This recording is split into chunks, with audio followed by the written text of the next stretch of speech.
ஒரு விளையாட்டுத்துறை அமைச்சர் சாராயத்துறையை சேர்த்து பார்த்துக்கல. ஒரு சாராயத்துறை அமைச்சர் தான் விளையாட்டுத்துறையை சேர்த்து பார்த்துக்கிறாரு. ஏய், என்னதான்ப்பா உன் பிரச்சனை? ஸ்போர்ட்ஸ்ன்னு தட்டினாலே வெறும் கிரிக்கெட் நியூஸ் மட்டும்தான் இங்கே வருது. ஸ்டேஷன்ல அவங்கள வரவச்சு எடுத்து லிப் பிரிண்டோட மேட்ச் ஆயிருக்கு. அவனை ரொம்ப லவ் பண்றேன். குடும்பத்தோட கொடுத்துக்கிட்டுருவேன். அவன் கண்டிப்பா உன்னையும் கொல்ல வருவான். நம்ம ஆளுங்க தானே நம்மள இவ்ளோ தூரம் சப்போர்ட் பண்ணி கூட்டிட்டு வந்தாங்க. அவங்களுக்கு தெரியாதா அவங்களோட பெஸ்ட் ஹாலிடேஸ் நம்ம கூட தான்னு? GT Holidays, South India's #1 travel brand.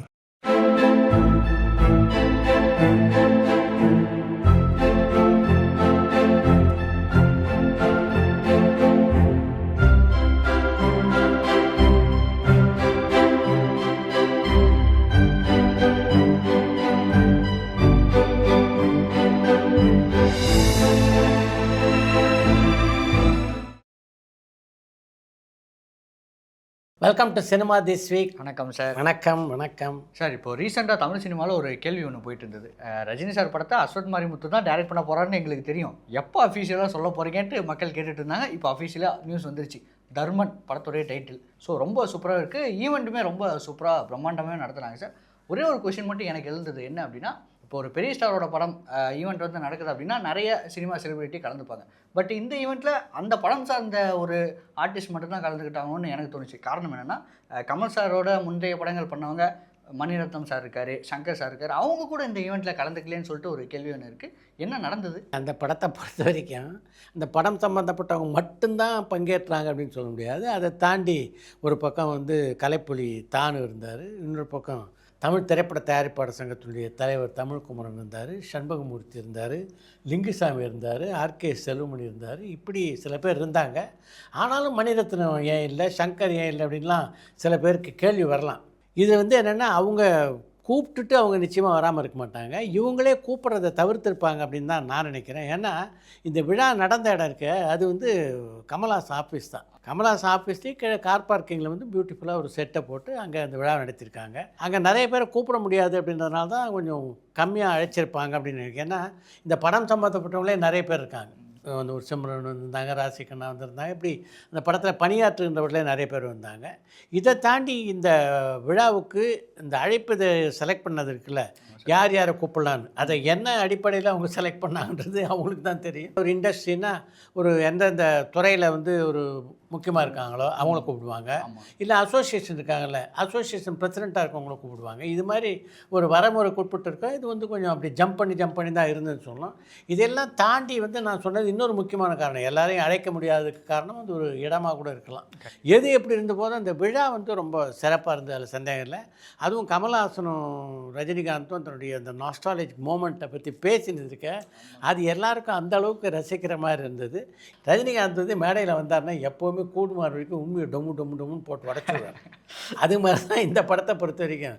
யார் வேறு எந்த ஹீரோவாக இருந்தாலும் இந்த படத்துக்காக இது வரைக்கும் 4 டைரக்டரில் பார்த்தோம், அதில் வந்து கடைசியாக வந்து இப்போ அஸ்வத் மாரிமுத்து படத்தோட பண்ணுறோம் அப்படின்னு சொல்லவே மாட்டாங்க.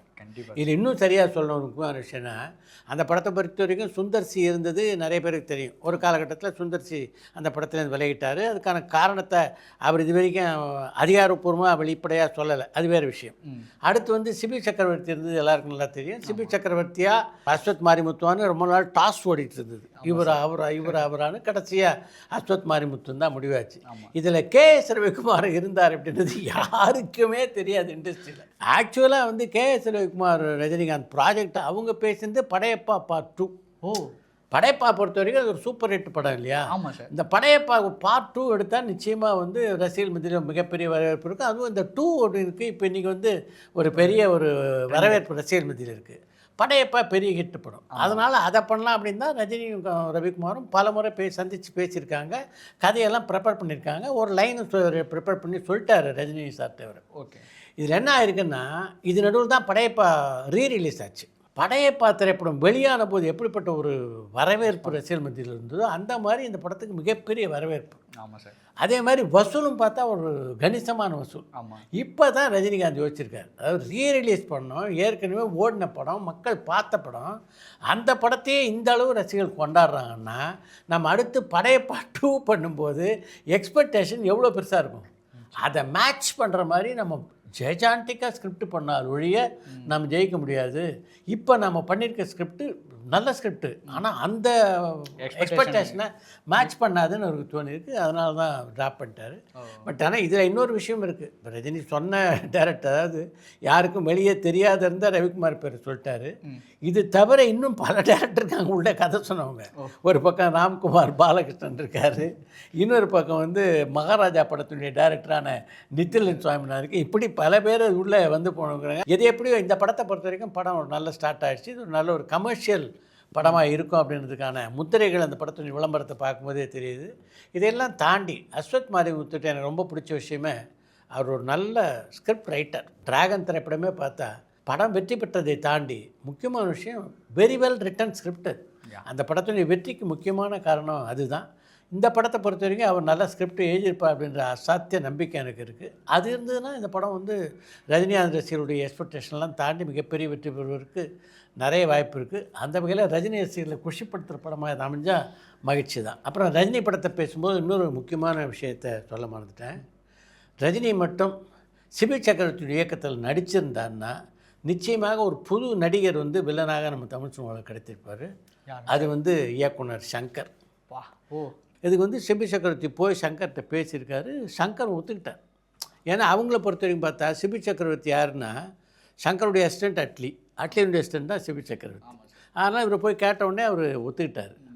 அந்த படம் மட்டும் நடந்திருந்தால் வந்து சங்கர் வந்து நடிகனாக வந்து தமிழ் சினிமாவில் காலை எடுத்து வச்சுருப்பார். இப்போ பார்த்தா பொதுவாகவே இப்போ டேரக்டர்ஸ் பல பேர் வந்து இன்னும் யார் யாரெல்லாம் நடிக்கிறதுக்கு மிச்சம் இருக்காங்க டேரக்டர்ஸ் அப்படின்னு தேட ஆரம்பிச்சிருக்காங்க.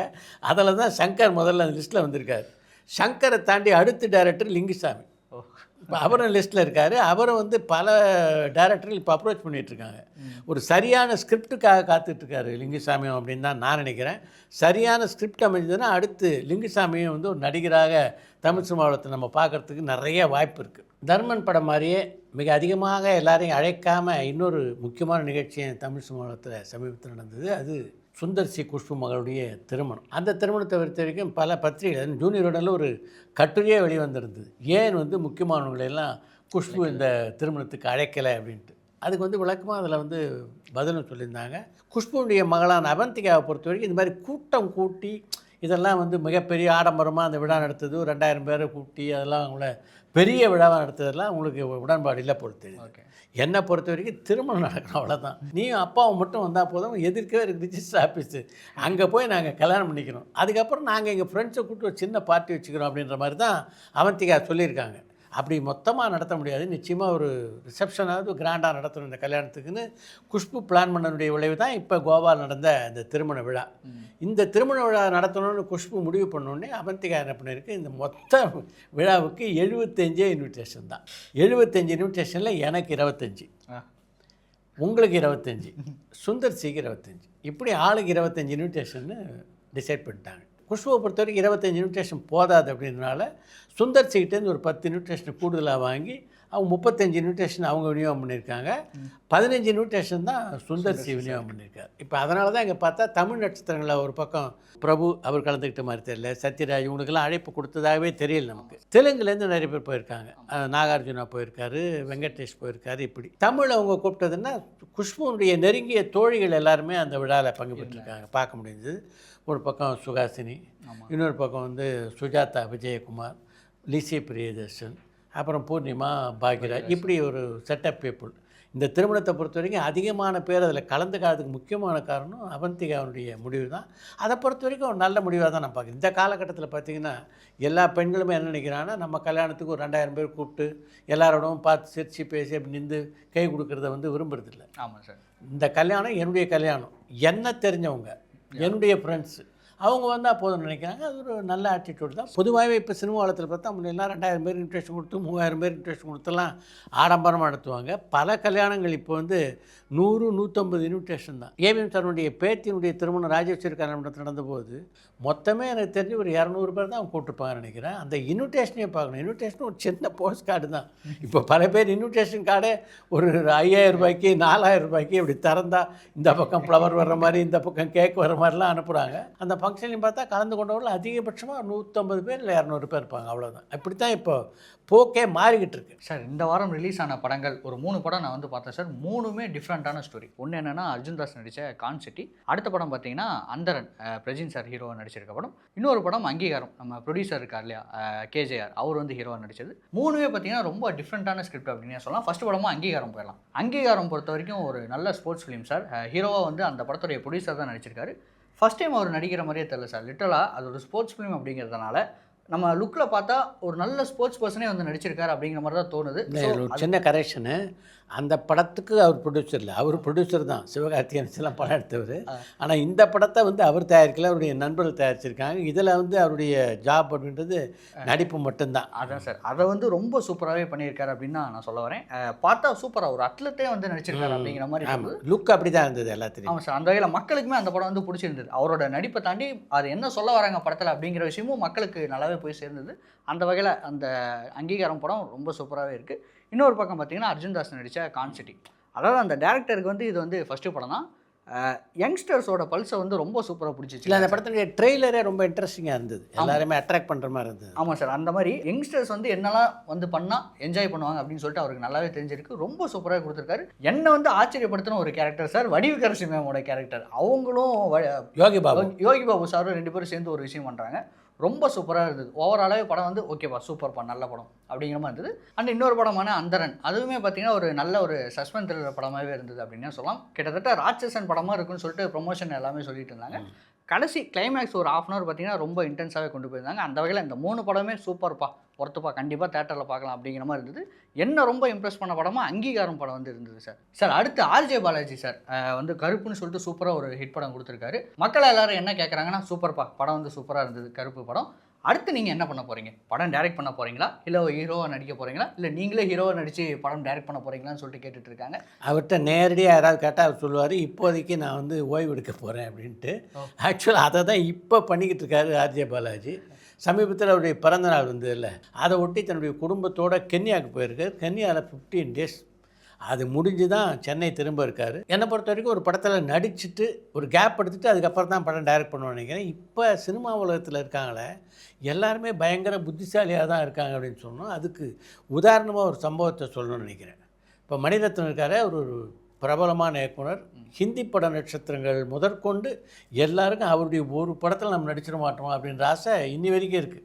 அவர் படத்தில் நடிக்கிறதே ஒரு பெருமை அப்படின்னு நினைக்கிற நடிகர்கள் பல பேர் இருக்காங்க. அதே மாதிரி அவரோட அசோசியேட் ஆகி ஒர்க் பண்ணுறதே ஒரு பெரிய பெருமை நினைக்கிற கேமராமேன் நிறைய பேர் இருக்காங்க, டெக்னீஷியன்ஸ் நிறைய பேர் இருக்காங்க, இப்படி பல பேர் இருக்காங்க. அப்போல்லாம் முன்னாடிலாம் பார்த்தோம்னா மணிரத்னம் படத்தை நடிக்கும்போது சாதாரணமாக அந்த நடிகர்கள் என்ன சம்பளம் வாங்குறாங்களோ அதை விட அவருடைய கம்பெனியில் கொஞ்சம் கம்மியாக தான் சம்பளம் கொடுப்பாங்க. ஆனால் எனக்கு தெரிஞ்சு எந்த நடிகர்களும் அதை பொருட்படுத்தினதே கிடையாது. சம்பளத்தை பற்றி விடுங்க, அவர் படத்தில் நான் நடிக்கிறேங்க, அதுதான் எனக்கு முக்கியம்னுவாங்க. ஆனால் இன்றைக்குள்ள நட்சத்திரமுடைய மனநிலை மாறிக்கிட்டே இருக்கிறது தான் நான் பார்க்குறேன். சமீபத்தில் மணிரத்னத்தை 2 பேர் தமிழ் சினிமாவில் சந்தித்தாங்க அப்படின்னு நான் கேள்விப்பட்டேன். ஒன்று தனுஷ், இன்னொன்று கென். தனுஷை வச்சும் ஒரு படம் மணிரத்னம் டைரக்ட் பண்ணுறதுக்கான பேச்சுவார்த்தையும் நடந்தது. அதே மாதிரி தான் கென்னோடும். இது 2ம் நடக்காததுக்கு முக்கியமான காரணம் இவங்க கேட்ட சம்பளம் அப்படின்னு சமீபத்தில் ஒரு டைரக்டர் என்கிட்ட சொன்னார். அதை கேட்டோடனே எனக்கு ஷாக் ஆகிடுச்சு. மணிரத்னத்திட்ட அது மாதிரி யாரும் பேசியிருப்பாங்களான்னு தெரியல சம்பளத்தை பற்றி. அது ஒரு பக்கம். இன்னொரு பக்கம் இன்றைக்கு நடிகர்கள் எப்படி தெளிவாக இருக்காங்க, படத்தில் நடிக்கிறதுலாம் பேஷன்லாம் ரேட்டு சார் எனக்கு, ஆனால் என் சம்பளத்தை எனக்கு கொடுத்துருங்கன்றது ஒரு மாதிரி அவங்களுக்குள்ளே ஒரு தெளிவு இருக்குது அப்படின்றத நான் பார்க்குறேன். கண்டிப்பாக காலம் மாறிக்கிட்டே இருக்குது. சமீபத்தில் தினேஷ் ராஜ், தனஞ்சய் 2 பேரும் சேர்ந்து தயாரிக்கிற லவ் ஓ லவ் அப்படின்ற படத்தினுடைய ஆடியோ ஃபங்க்ஷனுக்கு நான் போயிருந்தேன். இந்த விழாவே கலகலப்பாக இருந்தது அப்படின்னா முக்கியமான காரணம் தனஞ்சயன் வந்து சினிமாவில் எல்லாரோடும் நல்ல பழக்க உடையவர். அதனால் அவர் அழைச்சி யார் வரமாட்டேன்னு சொல்லுவாங்க. அதனால் அந்த விழா மேடை ஃபுல்லாக நிரம்பி இருந்தது. தமிழ் சினிமாவுடைய எல்லா பிரதிநிதிகளும் இருந்தாங்க. நடப்பு தயாரிப்பாளர் சங்கத்திலும் சரி, தமிழ் திரைப்பட தயாரிப்பாளர் சங்கத்திலும் சரி, அந்த பக்கம் தென்னிந்திய தொழிலாளர் சம்மேளனத்தில், இப்படி பல பேர் அந்த மேடையில் இருந்தாங்க. அந்த தனஞ்சயன் வந்து எப்போவுமே ரொம்ப நல்லா அழகாக லைவ்லியாக பேசுவார். ஆனால் அந்த விழா மேடையில் பேசும்போது பவிஷ், அந்த படத்தினுடைய கதாநாயகன் பவிஷை பற்றி சொல்லும்போது ஒரு குட்டி தனுஷை பார்த்த போல் எனக்கு இருந்தது அப்படின்னாரு. நான் அந்த விழாவில் பேசணும்னு நினச்சிருந்தேன், அந்த விழாவில் பேச சந்தர்ப்பம் கிடைக்கல. என்னென்னா நிறைய பேர் பேச வேண்டியதுனால எல்லா கருத்தையும் நம்மளால் சொல்ல முடியல. அதை இங்கே பதிவு செய்யணும் அப்படின்னு நினைக்கிறேன். பவிஷை பொறுத்த வரைக்கும் பவிஷனுடைய இன்றைய வெற்றிக்கு முக்கியமான காரணம் அவர் வந்து கஸ்தூராஜாவுடைய பேரன் அப்படின்றதுனாலையோ இல்லை தனுஷ் செல்வராயனுடைய சகோதரி பையன் அப்படின்றனாலையோ இல்லை. அந்த பையன் உழைச்சி கஷ்டப்பட்டு வந்திருக்கான். அதுக்கு வந்து ஒரு இன்ட்ரொடக்ஷனுக்கு வந்து தனுஷ் டைரக்ஷன் நடித்தது ஒரு காரணமாக இருக்கலாம். ஆனாலும் அந்த பையன்கிட்ட ஒரு திறமை இல்லைன்னா அடுத்தடுத்து படங்கள் வராது. இப்போ இந்த படத்தில் நடிக்கிறாப்புல இதை தொடர்ந்து இந்த தயாரிப்பாளருடைய அடுத்த படத்துலேயே அவர் இன்னொரு படத்துலேயும் நடிக்க ஒப்பந்தமாயிருக்கார். இப்படி தொடர்ந்து வாய்ப்புகள் வருதுன்னா அதுக்கு முக்கியமான காரணம் அந்த பையனுடைய அர்ப்பணிப்பும் ஒரு நடிப்பு திறனும் தான். அதை அந்த மேடையிலேயே அந்த பையன்கிட்டே சொன்னேன் நான். இப்போ அவனுக்கு திறமை இன்றைக்கி அவனுக்கு வந்து வாய்ப்பு கிடச்சிருக்குன்னா அதுதான் முக்கியமான காரணம் அப்படின்னு. இன்னொரு விஷயம், ஒரு ரெஃபரன்ஸும் தனஞ்சயன் அந்த மேடையில் பேசும்போது சொன்னார், இவரை பார்க்கும்போது எனக்கு ஒரு குட்டி தனுஷை பார்க்குற மாதிரி இருக்குது அப்படின்ட்டு. பவிஷை பொறுத்த வரைக்கும் எந்த ஒரு அடையாளமும் இல்லாமல் சினிமாவுக்கு வந்திருக்காப்புல. இது மாதிரி ஒரு அடையாளப்படுத்தி அவரை வந்து ஒரு வட்டத்துக்குள்ளே கொண்டு வந்துடக்கூடாது அப்படின்றது என்னுடைய எண்ணம். அதை நான் அந்த அவர்கிட்டையும் சொன்னேன் பர்சனலாக, இந்த மாதிரி வட்டத்துக்குள்ளே நீங்களே உங்களுக்கு குறிக்காதீங்க, உங்களுக்குன்னு ஒரு தனி அடையாளத்தை சம்பாதிக்கும். அதாவது என்னதான் தனுஷ் வந்து சொந்தக்காரராக இருந்தாலும் அந்த அடையாளம் இல்லாமல் வளர்றது தானே ஒரு நடிகனுக்கு நல்ல விஷயம், சரியான விஷயம். இவரை பொறுத்த வரைக்கும் ஒரு விஷயத்தில் வந்தோடனே கம்பேர் பண்ணலாம். இப்போ தனுஷ் வந்து ஒரு அசாதாரணமான உழைப்பாளி, அந்த மாதிரி உழைக்கணும் அப்படின்ற எண்ணம் அந்த பையன்கிட்ட இருக்குது. அது வந்து நிச்சயமாகவே பாராட்டத்தக்க ஒரு விஷயம். ஓகே, மீண்டும் அடுத்த வாரம் சந்திப்போம். கண்டிப்பாக சார். பரபரப்பான சினிமா செய்திகள், நட்சத்திரங்களின் பேட்டிகள், சினிமா வரலாறு ஆகியவற்றை பார்க்கவும் படிக்கவும் உங்களுக்கான இணையதளம் tourantalkies.co.